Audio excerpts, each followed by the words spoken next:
The hospital waiting room smelled like disinfectant and old coffee. Yoon Haik-song sat 3 chairs away from a boy with the bluest eyes she'd ever seen, watching him read a medical journal that looked way too big for someone his age. She'd been working up the courage to talk to him for the past 10 minutes while her father argued with the registration desk about insurance coverage. Again, another appointment, more tests that would find nothing. And more doctors saying they didn't understand what was wrong. But Hae-song knew what was wrong. She just didn't know how to make anyone believe her. The boy turned a page without looking up. He had dark brown skin that seemed to glow under the fluorescent lights, and when he adjusted his position, crossing one leg over the other, Hae-song caught another glimpse of those impossible blue eyes, like the sky in pictures of places without pollution, like something beautiful that didn't belong in this ordinary world of hospitals and sickness and fear. He was maybe 8, like her, dressed neatly in a gray hoodie and clean jeans, expensive sneakers that were somehow still perfectly white. He read with complete focus, occasionally reaching up to scratch his nose or adjust the book in his lap, never once looking away from the page. The words on the open pages were too small for Hae-song to read from where she sat, but she could make out phrases like heavy metal toxicity and bioavailability, and wondered what kind of 8-year-old read things like that. Her father's voice rose slightly at the registration desk, frustrated but trying to stay polite. Hae-song knew that tone. It meant he was in pain, but didn't want anyone to know. It meant his hands were shaking again, and he was trying to hide it. It meant time was running out, and she had to do something, had to tell someone, or had to make someone listen, even if they thought she was making things up. She stood slowly, smoothing down her pale pink dress with trembling hands. 3 steps brought her to the chair next to the boy. He still didn't look up, just kept reading, his finger tracing lines of text she couldn't understand. "Excuse me," Hae-song said softly in careful English, her accent making the words feel heavy in her mouth. The boy's lips quirked into a small smile, but he didn't raise his eyes from the page. "If you're looking for the bathroom, it's down the hall past the vending machines. If you want the cafeteria, it's closed until 6. And if you need a doctor, you're in the right place, but you gotta take a number at the desk." His voice was kind, not dismissive, just distracted. American accent, warm and friendly. Hae-song's hands twisted together in front of her. This was harder than she thought it would be, but she'd watched her father get weaker every single day for 6 months. She'd seen things nobody believed. She'd tried telling her aunt, her teachers, even a school counselor, and everyone said the same thing. "Hae-song, you're grieving your mother. Sometimes our minds make up stories when we're sad. Your father is just sick. The doctors are helping him." But the doctors weren't helping. They couldn't help because they didn't know what they were looking for. And Hae-song couldn't wait anymore. "Is your mother a good person?" she asked, the words tumbling out before she could stop them. That made him look up. Those blue eyes focused on her completely, and Hae-song felt like she was being seen for the first time in months. Really seen, not looked at like she was a confused child or a problem to be managed, but seen like she was a real person, with real thoughts that mattered. The boy closed his journal carefully, marking his place with his finger, and tilted his head slightly to study her face. "Yeah," he said slowly, his voice gentler now. "She's like the best person I know. She's a doctor here, or works way too hard. Cries when patients die even though she's not supposed to. Gives me lunch money and then skips lunch herself so other people can eat." He paused, those blue eyes never leaving her face. Why? Hae-song's throat felt tight. She could feel tears building behind her eyes, hot and insistent, but she'd learned not to cry where people could see. Crying made adults uncomfortable. It made them pat your head and say soothing things that didn't mean anything. But this boy wasn't patting her head or looking away. He was just waiting, patient and steady, like he had all the time in the world to hear whatever she needed to say. "Can I sit with you?" Hae-song whispered. The boy immediately moved his backpack from the chair beside him and patted the seat. "Always got room for someone who asks first.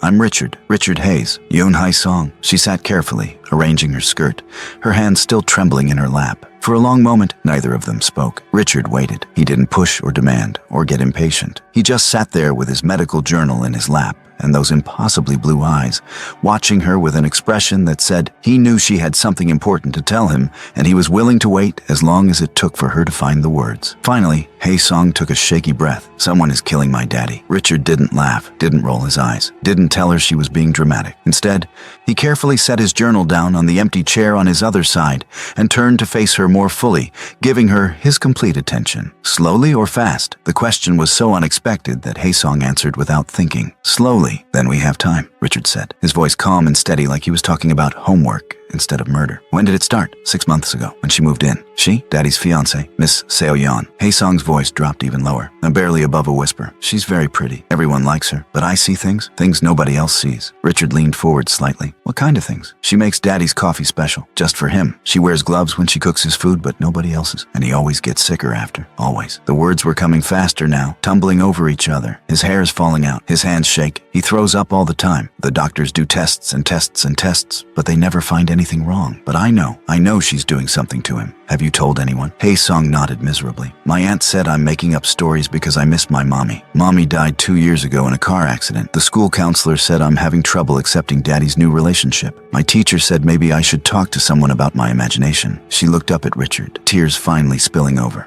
But I'm not making it up. I saw her put something in his coffee, from a little bottle. She didn't know I was watching. Richard was quiet for a moment, his blue eyes thoughtful. Then he said something Hae-sung didn't expect. I believe you. You do? Yeah. You know why? Richard shifted in his chair to face her more directly. Because grown-ups are really bad at listening to kids. They think we don't notice stuff or we make things up. But actually, kids notice everything.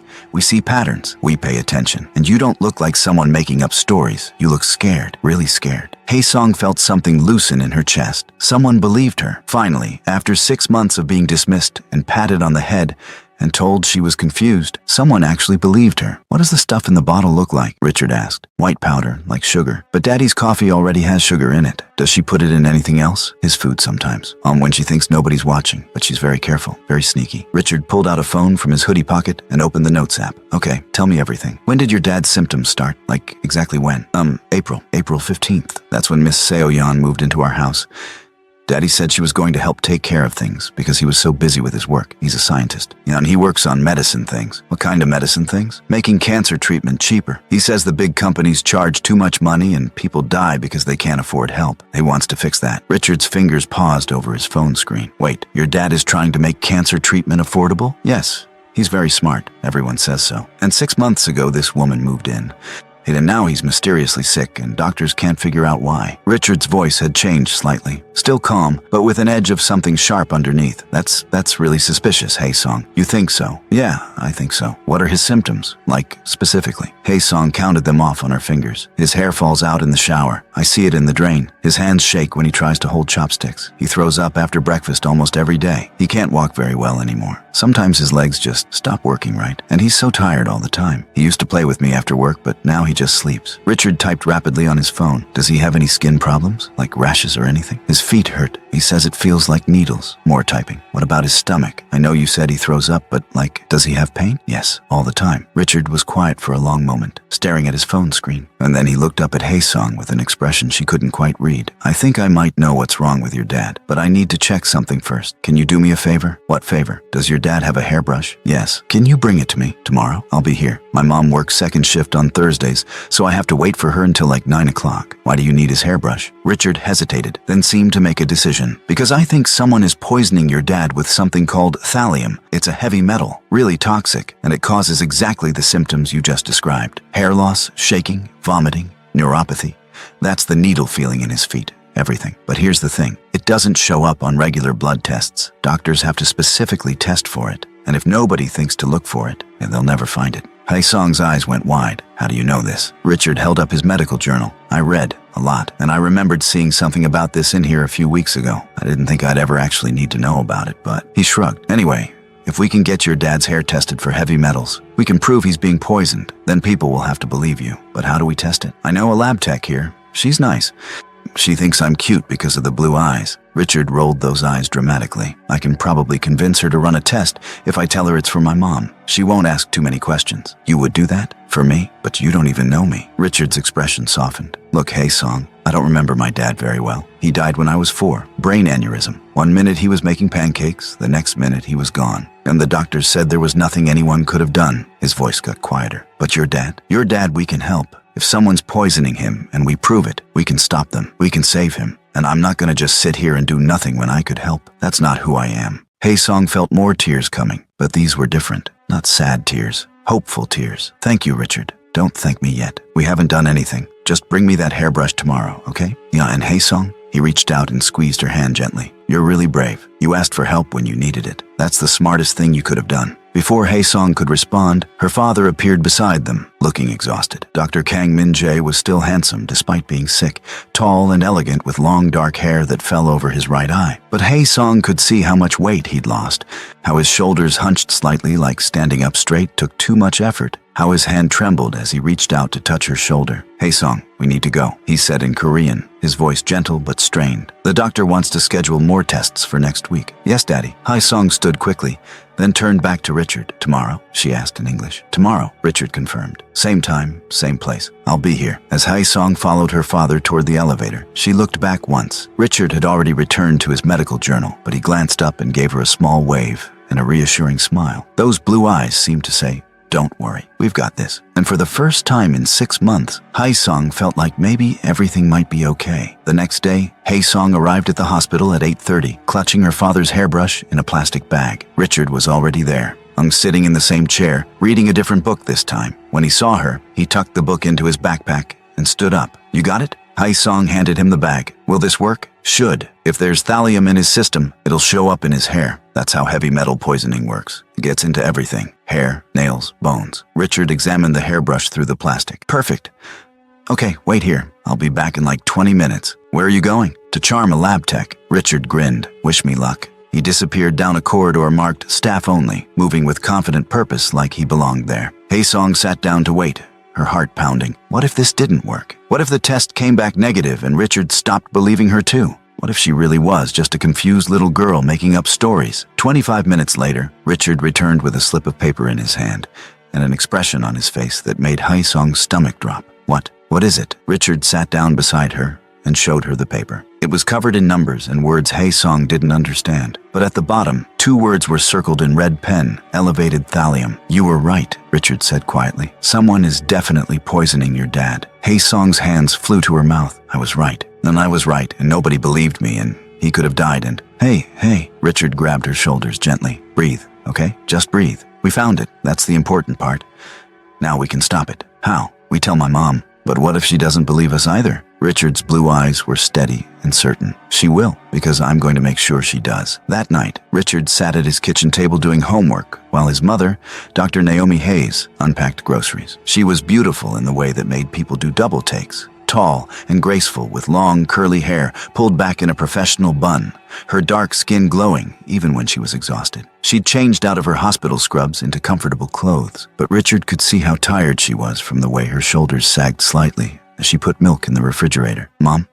She didn't turn around, still organizing vegetables. If someone was being poisoned with thallium, well, what would their symptoms be? His mother went very still. Then she slowly turned to face him. "That's a very specific question, baby. Why are you asking about thallium poisoning?" "Just curious. I was reading about it." "Richard," his mother crossed her arms and gave him the look, the one that said, "I know you're not telling me the whole truth, and I'm waiting. What's going on?" Richard pulled out the lab results and slid them across the table. "I need you to look at something." His mother picked up the paper, her eyes scanning quickly. Her expression changed from tired to alert in an instant. "Where did you get this?" "A friend needed help." "What friend?" "Richard, this is a heavy metal screening panel. Who authorized this test? Why is there no patient name on it?" "Because the patient's doctors don't know to look for thallium. They've been testing for everything else, but not that. And the patient is getting sicker and nobody can figure out why." Richard took a deep breath. "Mom, I met this girl at the hospital yesterday. Her name is Hae-sung. She's 8, like me, and she thinks someone is poisoning her dad. She told me all his symptoms, and I looked them up, and it matched thallium poisoning exactly. So I got a hair sample and asked Jenny in the lab to test it.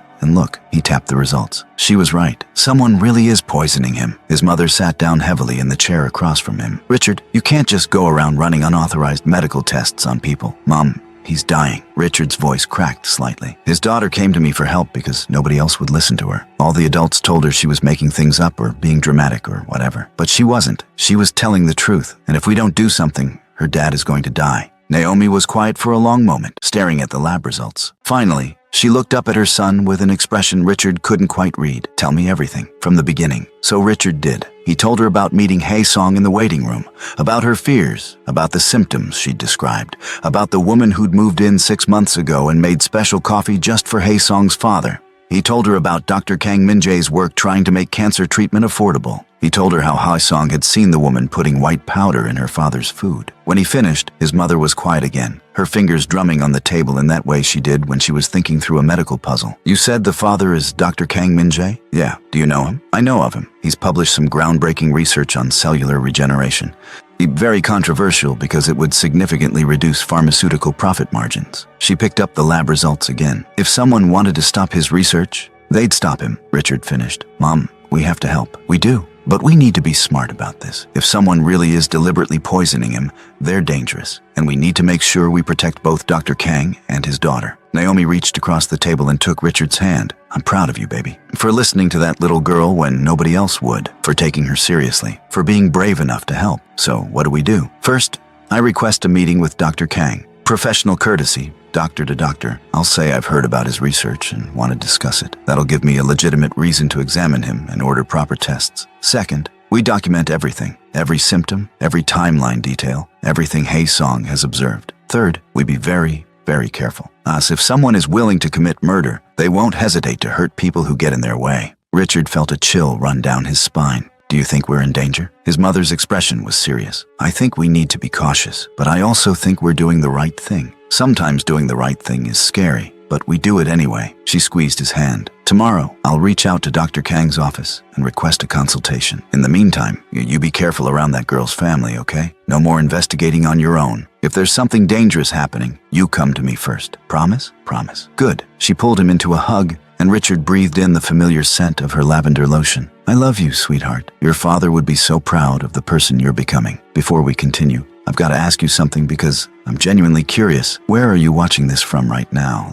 Are you team phone in bed at 2 a.m., team laptop at your desk pretending to work, or team smart TV in the living room? Drop a comment and let me know what device you're on and where in the world you're watching from, because I'm pretty sure nobody actually uses tablets anymore, but I could be wrong. And hey, if you're already invested in Ha-sung and Richard and their mission to save her dad, trust me, you haven't seen anything yet. Hit that subscribe button because what these two kids are about to pull off will make you appreciate the brilliance in children who refuse to stay quiet when something's wrong. 2 days later, Dr. Naomi Hayes stood in the living room of Dr. Kang Min-jae's luxury apartment, watching her son and the little Korean girl sit together on the floor with coloring books spread between them. It was a strange cover for what they were really doing, Naomi thought. Richard was subtly questioning Ha-sung about her father's daily routine while appearing to help her color a picture of flowers, and the little girl was answering in whispers while carefully staying inside the lines. Dr. Hayes? Min-jae's voice pulled Naomi's attention back to the man sitting across from her. He looked worse in person than his photograph suggested. The long dark hair that was supposed to fall artistically over his right eye was noticeably thinning. His hands trembled slightly as he lifted a teacup. His skin had a grayish tinge that spoke of systemic poisoning. I'm sorry, I got distracted, Naomi said smoothly. You were saying? I was thanking you for taking an interest in my research. Most mainstream physicians dismiss my work as too radical. His smile was tired but genuine. It's refreshing to meet someone willing to have an open conversation about making healthcare accessible. Your work is important, Naomi said honestly. But Dr. Kang, I have to be direct with you. I didn't just come here to discuss research. She pulled out a folder from her bag and set it on the coffee table between them. I came because I'm concerned about your health. Min-jae's expression shifted from friendly to guarded. I don't understand. Your symptoms: hair loss, peripheral neuropathy, gastric distress, muscle weakness. How long have you been experiencing these? About 6 months. But I've seen multiple specialists. They've run every test imaginable and found nothing conclusive. Did anyone test you for heavy metal exposure? Heavy metal? No. Why would they? Naomi opened the folder and pulled out the lab results. Because I believe you're being poisoned with thallium. The color drained from Min-jae's face. That's not. How could you possibly? Your daughter came to my son for help. Min-jae's eyes went wide. He looked across the room at Ha-sung, who had stopped coloring and was watching him with anxious eyes. Ha-sung did what? Daddy, I'm sorry, Ha-sung said in Korean, tears starting to spill over. But you're sick and nobody would listen, and Richard said he could help, and Min-jae stood up too quickly and immediately swayed. Naomi was on her feet instantly, steadying him as he caught his balance against the arm of the sofa. Easy. Your neuropathy is going to make balance difficult. How did you get these test results? Min-jae's voice was shaking now. Whether from anger or fear, Naomi couldn't tell. That's not important right now. What's important is that you're being systematically systematically poisoned, and we need to stop it immediately. Naomi helped him sit back down. Dr. Kang, who has access to your food and drink? Who prepares your meals? My fiancée, Seo-yeon, does most of the cooking, but she wouldn't. She loves me. We're getting married in 3 months. Daddy, Hae-sung's voice was very small. I saw her put something in your coffee. Min-jae turned to his daughter, his expression crumbling.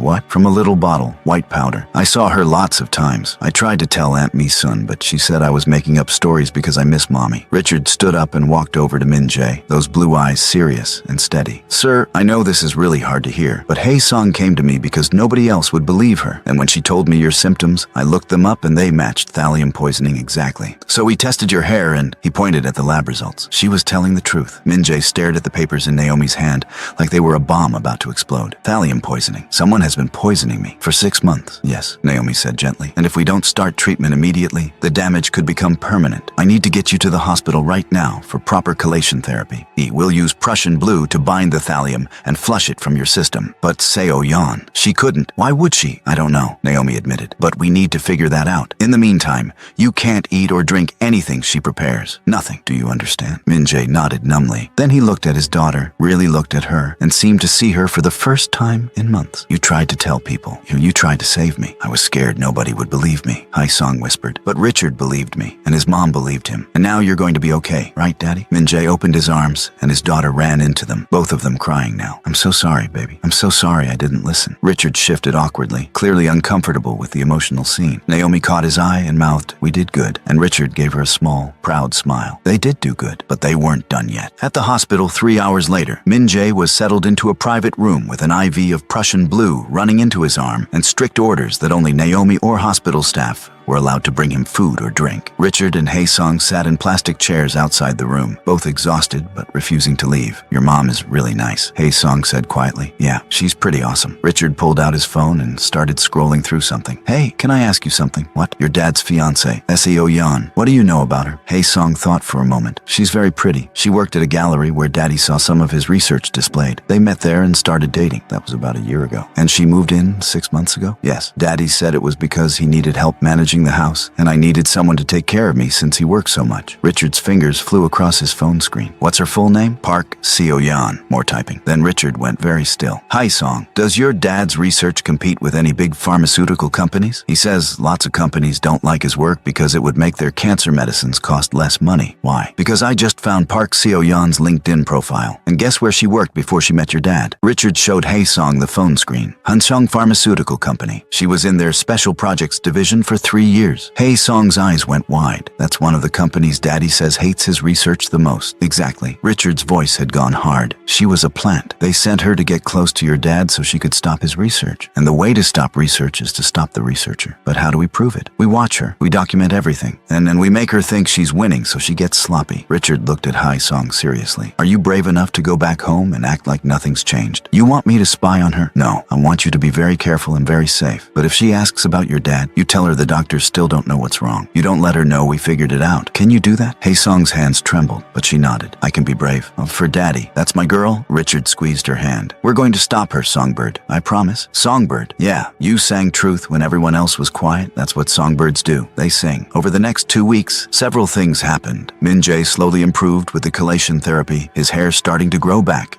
his hands steadying, color returning to his face. Naomi requested permission to conduct a formal medical study on his case, which gave her legitimate access to continue monitoring him closely. Richard and Hae-sung became inseparable, with Richard visiting the Kang apartment 3 times a week under the guise of being Hae-sung's friend while his mother worked late. And Richard watched everything. He noticed that Seo-yeon wore latex gloves whenever she prepared Min-jae's special coffee. He noticed she kept a small locked box in her bathroom cabinet. Or he noticed she made phone calls in English when she thought nobody could hear, and he wrote down every word he could catch. The situation is becoming complicated, he heard her say one afternoon while Hae-sung distracted her father in his study. He's not deteriorating as quickly as planned. Yes, I'm being careful. No, nobody suspects anything. The child is harmless. Everyone thinks she's just a grieving daughter imagining things. Richard recorded it all on his phone. 2 weeks after Min-jae's hospitalization, Naomi invited both Dr. Kang and his daughter to dinner at her apartment. It was small but warm, filled with pictures of Richard as a baby and a handsome black man Richard barely remembered who must have been his father. They ate Korean takeout because Naomi apologized that she was a terrible cook, and the kids sat on the floor with their own plates while the adults talked at the table. "How long has it been since your husband passed?" Min-jae asked gently, gesturing to a photograph on the wall. 4 years. Aneurysm. Very sudden. Naomi's voice was steady, but Richard could hear the old pain underneath. Richard was only 4. He doesn't remember much. "I'm sorry. That must have been incredibly difficult." "It was, but we managed. Richard's an amazing kid. He keeps me going." She smiled at her son, who smiled back around a mouthful of noodles. "What about Hae-sung's mother? Car accident. 2 years ago. Drunk driver ran a red light." Min-jae's hand tightened on his chopsticks. Hae-sung was supposed to be in the car too, but she had stayed home sick that day. "Sometimes I think about that, how close I came to losing both of them." "Daddy, don't think about sad things," Hae-sung said from the floor. "Richard says we should think about happy things." "Oh, he does he?" Naomi raised an eyebrow at her son. "Well, yeah," Richard said matter-of-factly. "Because if you think about sad stuff all the time, you just get sadder. But if you think about happy stuff, like how we're all together right now eating really good food and nobody's dying, that's better." Min-jae laughed, the first real laugh Richard had heard from him. "Your son is very wise. He has his moments." Naomi's expression turned serious. "Min-jae, we need to talk about what happens next." "I know." He set down his chopsticks. I've been thinking about it constantly. I should go to the police." "You should, but there's a problem. Right now, all we have is a lab test showing thallium in your system and a child's testimony about seeing Seo-yeon put something in your coffee. That's not enough for a criminal case." "So what do we do?" Richard looked up from his plate, his blue eyes gleaming with something Naomi recognized as her son's version of "I have a plan." "We make her confess." "Richard," Naomi started. "No, now hear me out. She thinks she's won, right? She thinks nobody knows what she's doing. So we use that. We make her feel safe. And then we get her to admit it." "And how exactly do we do that?" Min-jae asked. Richard glanced at Hae-sung, who nodded. Hae-sung confronts her, tells her she knows what she's doing. Seo-yeon will think it's just a kid making accusations. She'll think nobody will believe Hae-sung anyway, so she'll get arrogant and admit it. "Absolutely not," Min-jae and Naomi said at the same time. "It's too dangerous," Min-jae continued. "I won't put my daughter at risk." "She won't be at risk," Richard insisted, "because I'll be recording everything on my phone, and Mom will be right there in the next room. And Dr. Kang, you'll be there too. We just need Seo-yeon to say the words. That's it, then we have proof." "He's right," Hae-sung said softly, "and I want to do it. She tried to kill my daddy. She should go to jail." Min-jae looked at his daughter with an expression of such mixed pride and fear that Naomi felt her heart ache. She thought of Richard at 4 years old, how she would have done anything to protect him, how she still would. But she also knew that sometimes protecting children meant trusting them to be brave. "If we do this," Min-jae said slowly, if, there would be conditions, multiple adults present, exit strategy, and if at any point it feels unsafe, we stop immediately." "Agreed," Naomi said. "When?" Hae-sung asked. Richard pulled out his phone and looked at the calendar. "This Saturday, Seo-yeon is planning a dinner party, right? To celebrate your dad's recovery." "How do you know that?" Min-jae asked. "I pay attention." Richard shrugged. "Anyway, there'll be guests, witnesses, safety in numbers, and after dinner, Hae-sung can ask to talk to Seo-yeon privately. I'll hide in the hallway with my phone. You guys will be nearby, and we get her to admit what she's been doing." It was a simple plan, almost too simple. But sometimes, Naomi thought, the simple plans were the ones that worked. Saturday evening arrived with an unseasonable chill that made Naomi grateful for the excuse to wear a long-sleeve dress. She and Richard arrived at the Kang apartment at 7, along with 3 of Min-jae's colleagues from the Research Institute and 2 neighbors from the building. The apartment smelled like expensive catered food, and Seo-yeon floated through the rooms in a designer dress, playing the perfect hostess. She was stunning, Naomi had to admit. Delicate features, flawless skin, a smile that seemed genuinely warm. If Naomi hadn't known better, she would have thought Seo-yeon was exactly what she appeared to be, a woman in love preparing to marry a brilliant scientist. But Naomi did know better. Dinner was tense despite Seo-yeon's best efforts to keep conversation light. Min-jae barely touched his food, which Seo-yeon had insisted on preparing herself despite the caterers. Richard sat next to Hae-sung, both children unusually quiet, barely eating. The research colleagues discussed cellular regeneration and pharmaceutical politics. The neighbors complained about building maintenance. Naomi made polite small talk and watched everything. After dessert, and as guests began gathering in the living room for coffee, Hae-sung stood up and walked over to Seo-yeon with that particular determination Naomi was learning to recognize. "Auntie Seo-yeon, can I talk to you privately?" Seo-yeon's smile didn't waver. "Of course, sweetie. What about?" "In the bathroom, please. Girl talk." Several of the women laughed at that, finding it adorable. Seo-yeon ruffled Hae-sung's hair and led her down the hallway. Richard waited exactly 30 seconds, then slipped away from the party unnoticed, his phone already recording in his hoodie pocket. In the hallway, Richard pressed himself against the wall next to the bathroom door, which Hae-sung had deliberately left slightly ajar. He could hear everything. So, what did you want to talk about, Haesong? Seo-yeon's voice was patient, kind. I know what you're doing. Haesong's voice was much smaller, shakier. I know you've been hurting, Daddy. A pause. Then Seo-yeon laughed. But it was different now, sharper. Sweetie, I think you're confused. I saw you putting powder in his coffee from the little bottle in your bathroom cabinet. I'm not making it up. Haesong, I know you've had a hard time since your mother died. Sometimes when we're grieving, I'm not grieving wrong. I'm telling the truth. Haesong's voice was stronger now. Why are you doing this to him? Another pause, longer this time. When Seo-yeon spoke again, her voice had changed completely, and all the warmth was gone, replaced by something cold and calculating. Because nobody believes 8-year-old girls, Haesong. Everybody thinks you're just an imaginative child who misses her mother and doesn't like her father's new girlfriend. Even if you scream the truth from rooftops, nobody will listen. Richard listened, and his mom listened. That foreign doctor and her strange little boy? Please, they have no proof of anything. We have proof that Daddy was poisoned. The blood tests could have come from anywhere. Environmental exposure, accidental contamination. There's no proof I did anything, but you did. Why? Seo-yeon's laugh was brittle now. Because Hanseong Pharmaceutical is paying me $2 million to make sure your father's research never goes public. Because your father is too noble and too stupid to understand that some people don't want affordable cancer treatment. They want profit, and dead men don't publish papers. Sweetheart. Richard's hands tightened on his phone. Got her. That's evil. Haesong whispered, and Richard could hear tears in her voice. That's business. And you know what's funny, Haesong? I almost liked you, but you're too much like your father. Too brave, too stubborn. It's going to get you hurt. My daddy's alive now. He's getting better. You failed. The sound of movement. Seo-yeon's voice got closer, more menacing. For now. But accidents happen, don't they? Your mother learned that. Maybe you will too. That was enough. Richard burst into the bathroom, his blue eyes blazing. Get away from her. Seo-yeon spun around, her expression cycling from shock to rage to fear in rapid succession. You little. Yeah, I'm little. I'm also recording everything you just said. So maybe you should back away from my friend before we have bigger problems. For a moment, Richard thought Seo-yeon might actually try to grab him, try to take his phone. But then Min-jae appeared in the doorway, his face white with fury, with Naomi right behind him. Min-jae, Seo-yeon started, her voice shifting back to sweetness. These children have wild imaginations. I heard everything, Min-jae said quietly. His hands weren't shaking anymore. His voice was steady and cold. Every word. The whole apartment has excellent acoustics. You should have remembered that. Seo-yeon's face drained of color as she realized what had happened. The bathroom was right next to the living room vent. Everyone at the party had heard her confession. One of Min-jae's colleagues appeared behind Naomi. I've called the police. They're on their way. Seo-yeon looked around wildly. Trapped, her eyes landed on Haesong,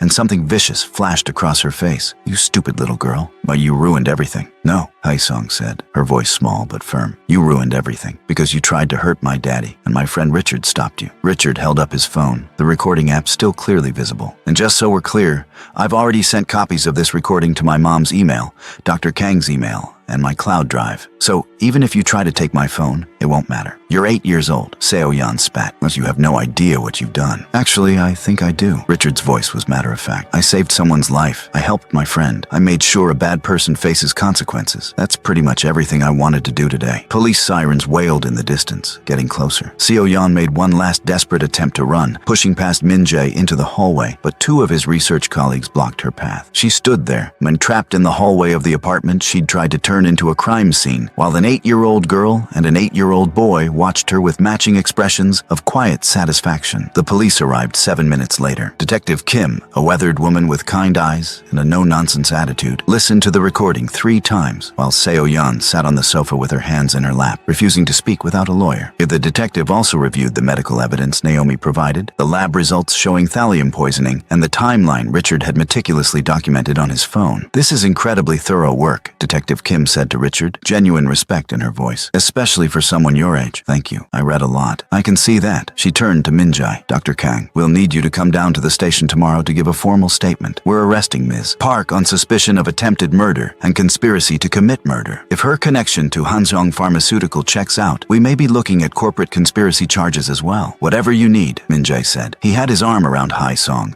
who was pressed against his side, watching Seo-yeon being handcuffed with wide eyes. And you? Detective Kim crouched down to Haesong's level. You were very brave. You saved your father's life. Richard helped, Haesong whispered. I heard. Richard also helped a great deal. The detective looked at Richard. You should be very proud of yourself, young man. You did what a lot of adults couldn't do. You listened, you believed, believed, and you acted. Those are important skills. Richard felt his mother's hand on his shoulder, squeezing gently. He makes me proud every day, Naomi said softly. As the police led Seo-yeon out of the apartment, she looked back once, not at Min-jae or the detectives or any of the adults who stood watching. She looked at Richard and Hae-sung, and her expression was pure hatred. This isn't over, she hissed. Yeah, it is, Richard said calmly. Because you're going to jail and we're going to be fine. That's kind of how this works. The door closed behind her, and for a moment, nobody moved. Then Hae-sung started crying, deep, wrenching sobs that shook her whole small body, and Min-jae picked her up and held her tight while she cried into his shoulder. It's okay, baby. It's over. You're safe. I'm safe. We're all safe now. Richard felt his own eyes burning with tears he refused to shed. He'd done it. They'd done it. Hae-sung's father was alive and getting better,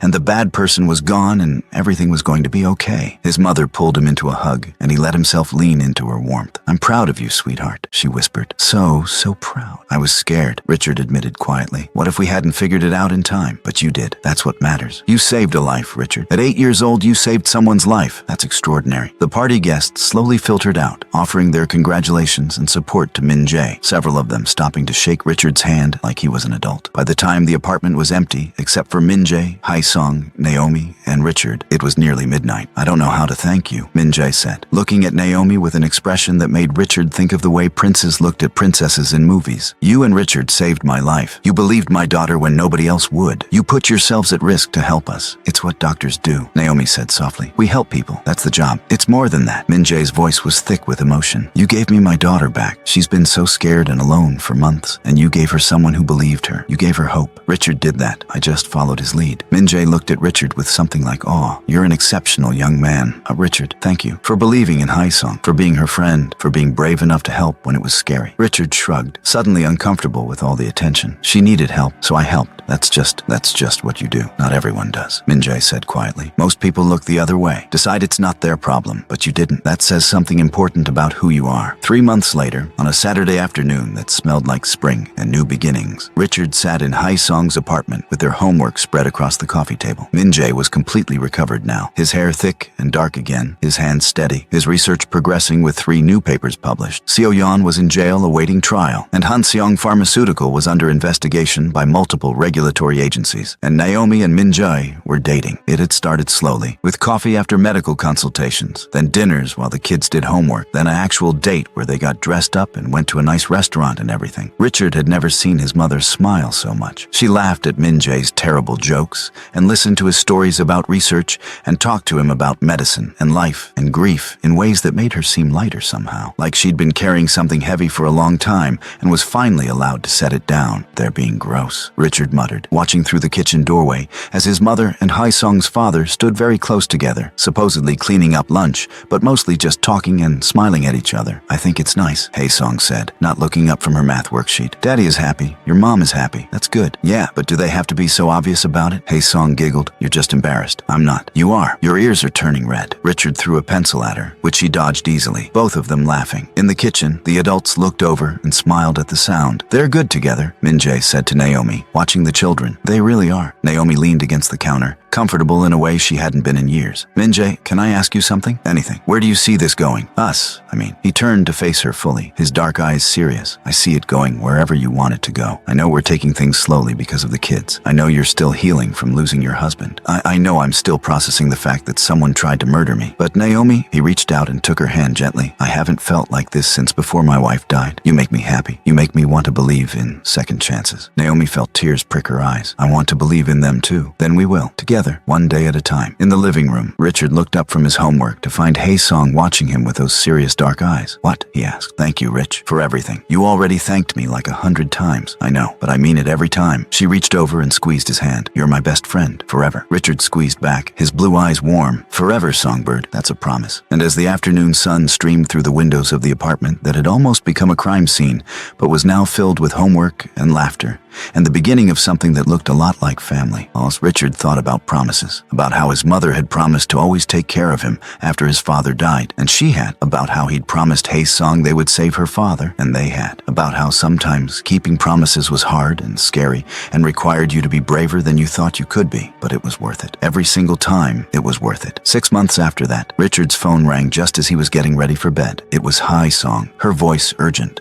Rich, there's a boy at my school. His mother is sick. The doctors can't figure out what's wrong. He asked me for help. Can we help him? Richard was already reaching for his notebook, his mind already working through possibilities. Tell me everything. What are the symptoms? As Haisong described the situation, Richard took notes in careful handwriting, his blue eyes bright with purpose. Because this was what he did now. This was who he was. The boy who listened. The boy who believed. The boy who helped. And beside him, in a frame on his bedside table, a photograph showed a man he barely remembered, but whose smile he recognized in the mirror every morning. His father, who his mother said had been a helper too, who had believed in making the world better, one person at a time. I'm proud of you, Dad, Richard whispered to the photograph. I hope I'm making you proud too. And somewhere, in whatever place existed beyond this one, maybe he was. So if you're sitting there thinking these kids are absolutely incredible, drop your thoughts in the comment section right now. And hey, before we wrap up, I need to know, have you ever noticed something important that adults missed? Have you ever tried to tell someone the truth and they didn't believe you? Drop your story in the comments,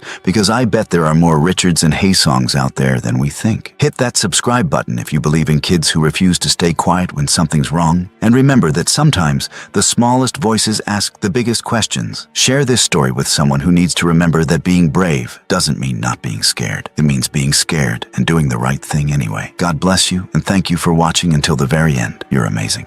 K Afro Tales. The weak will become strong one day.